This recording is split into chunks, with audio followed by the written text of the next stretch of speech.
Hi, this is Jamie from Stonemeyer Games, and I am here today to talk about my favorite game mechanism in Yedo. This is a game, a worker placement game and an auction game in feudal Japan, and it's actually a game that I've only played once. I played it for the first time this week, but this channel isn't about reviewing games, it's about talking about my favorite game mechanisms in games, so I feel comfortable doing that.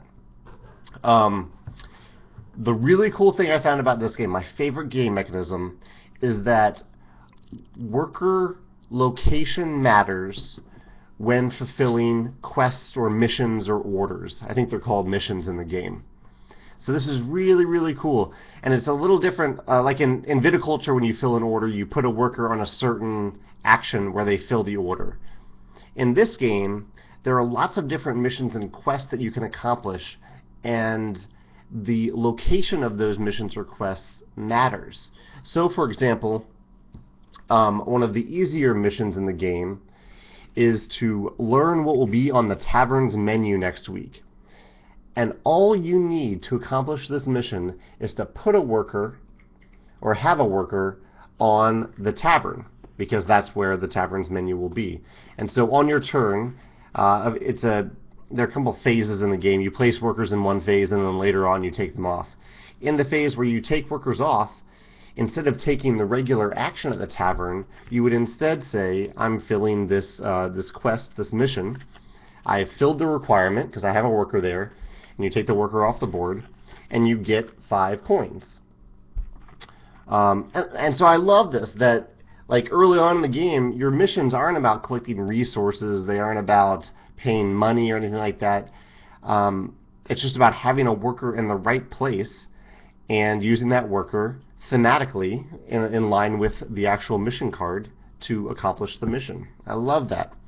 And then later in the game, or really at any point in the game, but it's hard to accomplish these complicated missions early on in the game, there are these much more complicated mission cards that often require you to have workers at multiple locations. So this one is Kidnap Takumi, Daimyo Yamamoto's son.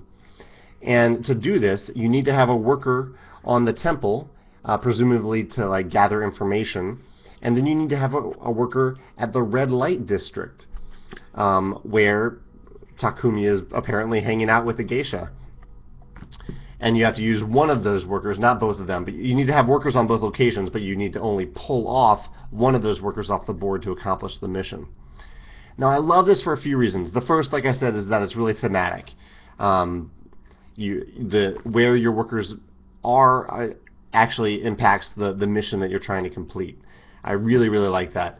Like I said, it allows for there to be some really easy missions early on, working up to a lot harder missions later in the game, and it adds this neat tension.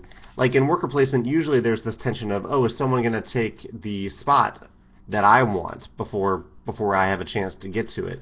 In this game you have that because there are all these different resources that you gather at these locations. But in addition to that, there's the tension of actually getting the workers lined up in the right places to accomplish these missions that you can't see. So other players, you can't see what the missions other players have are.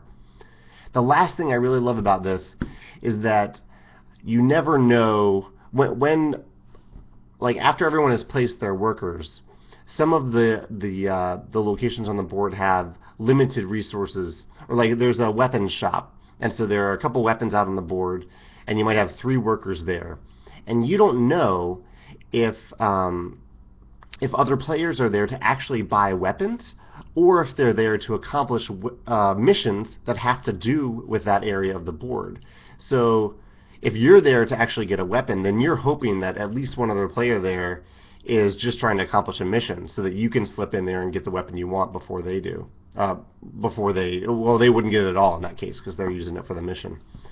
The last thing that I think is really cool about this, that's a little separate from the missions, is that there are certain spaces on the board where you can trade with other players, like open trading between players, but you can only do it if each of you have at least one worker on that action. So it's like you've sent those workers to a real location on the board to actually exchange goods, which is amazing.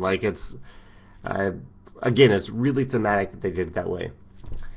So if you have any other recommendations of games where location matters in this way, let me know.